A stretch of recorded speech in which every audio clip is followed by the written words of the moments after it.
What the Got my whole system, my brain, my heart right now are screaming, yes, I saw the video. So when you work at a hospital where you hear that a lot and you stop having that reaction, you have a problem. Medical desensitization, people. I'm well aware that what I'm about to say could get me in a lot of trouble, but I think it's important enough to say. I'm a labor and delivery nurse, and I treat my Black patients differently. I've seen nurses, especially labor and delivery nurses, online saying things like, I'm colorblind, I don't treat my patients any differently, meaning that they don't treat their Black patients worse than they treat their white patients. And here's why it's not enough to be a colorblind nurse in 2023. Because I know that in my specialty, labor and delivery, Black women are more likely than any other race to be harmed in pregnancy, childbirth, and beyond. The US is the worst place to have a baby if you're Black in the developed world. Why is this not happening anywhere else? Systemic racism. If you don't believe me, just Google James Marion Sims. So not only are Black women not believed about their pain, not believed about their symptoms, but also they may put off getting something checked out because they don't trust medical providers for good reason. So here's how I treat my Black patients differently. Number one, I don't expect them to inherently trust me because I'm wearing scrubs and a badge, and I don't get offended if they don't. Many Black women are coming in to have a baby already having experiences of not being listened to. And until I'm able to prove to them that I'm someone that can be trusted, they shouldn't trust me. More than my white patients, I emphasize the fact that I will always believe them. Yes, my white patients know also that I will believe them, but I really, really drive it home that I promise you that I'm going to believe everything that you say. I include every single person in the room who is supporting this patient in a conversation about preeclampsia, even if they don't have it. Because preeclampsia is one of the leading causes of maternal mortality in the United States. And preeclampsia can happen even after you've had your baby. I tell them about the symptoms, and I also tell the support people that if you hear her saying any of these things, make sure that she gets seen. And if when she gets seen, you don't feel like she's being listened to, go somewhere else. I let them know that I'm here to be their birth bouncer. And I'm not going to let anyone do anything to them, only for them and their baby with their permission. I can neither confirm nor deny whether I have slapped a provider's hand away when the patient said no. I don't know anything about that. I have no hard data to back this up, but I have a hypothesis that Black women are not being repositioned in labor as much as white women. So my patients know, and I will say this, that I'm going to turn you like a rotisserie chicken because movement is gold in labor, especially after you have an epidural. If when we have a baby, I don't like the amount of bleeding that I'm seeing, I am early talking to that provider about, hey, what do you think about maybe giving a little bit of Cytotec? What do you think about putting in a Jada? Because postpartum hemorrhage is the leading cause of maternal death. I will always use whatever privilege I have to make sure that my patients are heard.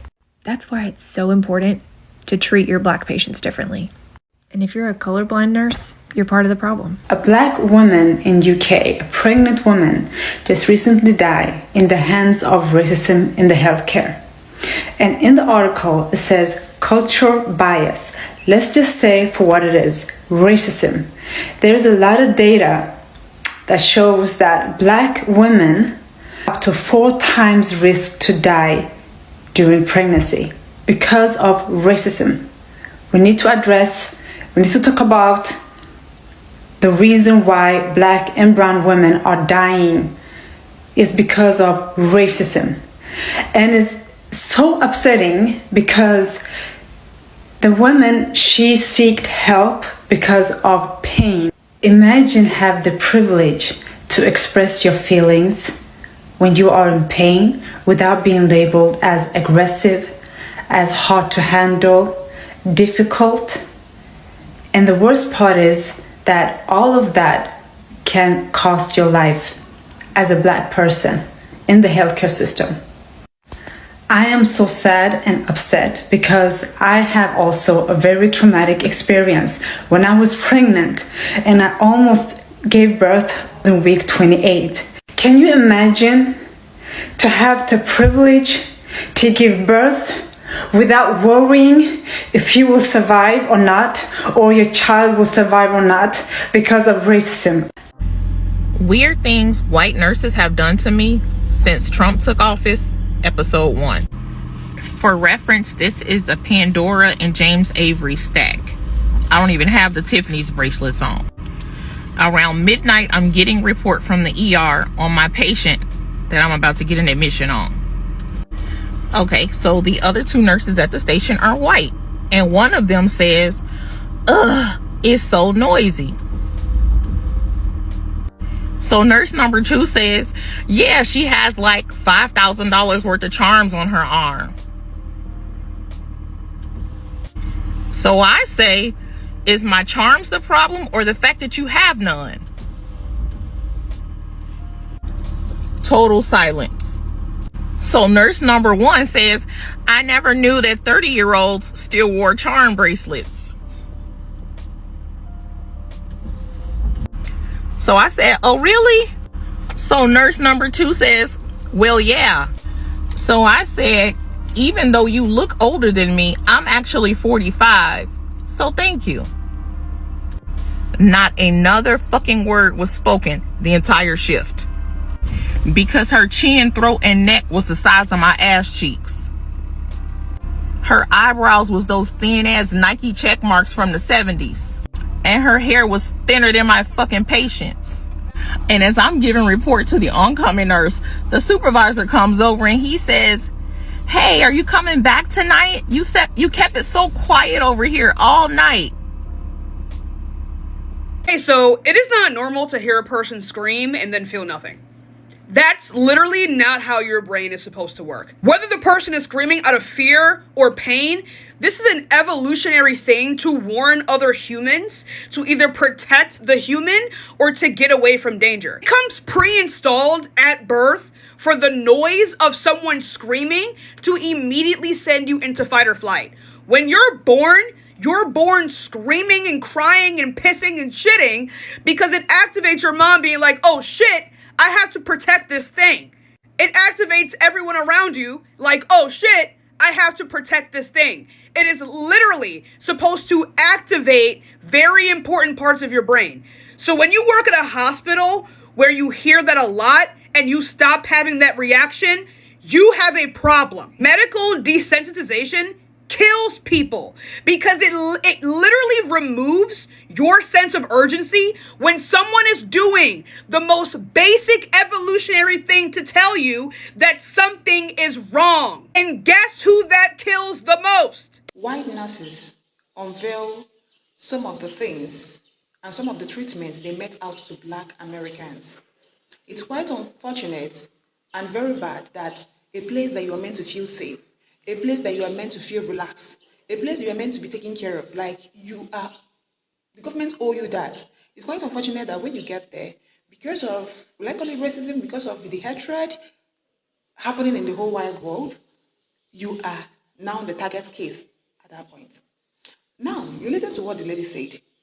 In a hospital, take for instance, when a woman is in labor, all she needed at that point is attention, care, love, words of encouragement. It's quite unfortunate that the people that will be on ground will now be the people that will talk her into depression. There will be the people that will not even bother to care for her. There will be the people that will insult her, say one or two hurtful words to her. For a woman in that stage, for a woman experiencing that kind of pain, it is not good. As a mother, I can relate so well. As a mother, I understand this very well. I don't need to be told. Hospital at that point is this. You will feel like this. You will feel like you are at the safest place, even though you are not. But that will be the thought and mentality that you will have at that point. It is very bad. Continue watching, guys. A non-black woman with jet black eyebrows that looked like she ignored the timer to wipe the henna off her eyebrow, so now it is stained, came on the internet and decided to critique the appearance of women in healthcare. The thing about it is that she wants you to believe that it was a generalized statement that she was making. However, the people that she described was oddly specific. It was oddly familiar. Time and time again, black women thrive, and it bothers people. It bothers people so bad because we were never supposed to be on the same level as them, let alone surpass them. Get yourself together when you wake up in the morning, not looking like you rolled out of bed, wearing lashes, makeup, and nails does not stop you from doing your job effectively. But the fact of the matter is that you are so triggered by the women who put themselves together that it stops stopping you from being able to function, and that sounds like a you problem. A Black woman has always been in fields that the world thought we didn't have access to. It might not have been many of us, but it was us. We was there. And now you get a front row seat with social media, and you realize that we're not only on the same level as you, we're surpassing you. So now, what else can they do to drag us down? They start picking at our physical appearance. We're telling you how to put your best foot forward, because when you look good, you feel good. And most importantly, they don't want you to feel good. You don't have to look like what you've been through, but they want you to look like what you've been through. I swear to God, a brown angel falls from heaven every single time you let them win. If you speak up, you're silenced. You advocate for patients and you stand up for what's right, and you're told that it's wrong. When you push back, they gaslight you with lines like, this is just part of being a nurse, and everyone else is handling it, why can't you? And that's exactly what happened to me when I stood up for myself in my first job in the ER. I spoke up about how unsafe and toxic the environment was. I was pulled into HR and they told me, almost verbatim, we have granted your wishes and you will no longer have to work in the ER. But we value you as a nurse and we want you to stay at this hospital, so choose a different unit that you want to work in. So instead of fixing the unsafe and toxic conditions in the emergency room, they removed the nurse who noticed it. That's the game, baby. Hospitals don't fix the problems. They silence the people that call them out on their bullshit. I'm done being silenced. Last night was the first time in my nursing career I had a patient tell me they prefer not to have a Black nurse. Story time. I didn't even get report on this patient yet. I go into the room, introduce myself, let the patient know I'm going to be your nurse tonight. If you need anything, let me know. We're going to start off, with a full head to toe assessment, and we'll proceed with any medication if there is anything. Patient says, oh, I asked to speak to the clinical manager 30 minutes ago. Mind you, this is 7:10. I wasn't even here 30 minutes ago. I said, is there anything wrong that you want to speak to the clinical manager? He's like, yeah, I want to let them know that I prefer not to have any Black nurses. Oh, yeah? I'm like, well, I'm a Black man, and I'm your nurse. Like, would it make you feel comfortable not to have me? He's like, yeah, to make me real comfortable. Can you get the clinical manager? I get the clinical manager. My clinical manager is Black. He's blacker than me. My clinical manager walked in. He could not believe it. He couldn't believe what he was seeing. You didn't think Black people was in positions like this? I was just waiting to see if he was going to say, well, is there somebody above him? My director's Black too. She's blacker than me. At the end of it, we ended up switching the assignment. And it ended up working in my favor because guess what? I only had 2 patients all night. 2-1. In an empty bed all night long. You can't beat that. Thank you for being you. And do you know the funny thing? When a Black patient is being charged, he or she might be charged higher, more than a white patient. He or she might be made to pay extra of what a white person is meant to pay. But is that what it's supposed to be? Should that even be a topic of discussion? Should that even happen? But it's quite unfortunate that it's happening in most hospitals in the US. It's quite unfortunate that it's happening in most white hospitals. You see the reason why the Blacks keep clamoring on them setting up their own community, them starting up their own life. They are sick and tired of whatsoever that is happening. They are sick and tired of them relying on the whites. You see? So, in all of this, is about hatred and racism at its peak. Because if it's not racism or hatred, I don't see the reason why a sick person come to the hospital and full attention will not be given to him or preferential treatment will start taking place in a hospital, for crying out loud. Special credit to all the original owners of the videos used in the creation of this video. It is solely for analysis and educational purposes. Yeah, I give special credit to you all and for helping us to let the world know. We use it solely to react and say our mind regarding what is happening. And if you have watched up to this point, this is me thanking you. This is me also pleading that you subscribe. Hit that subscribers button on that profile, Dor-Dor Global News.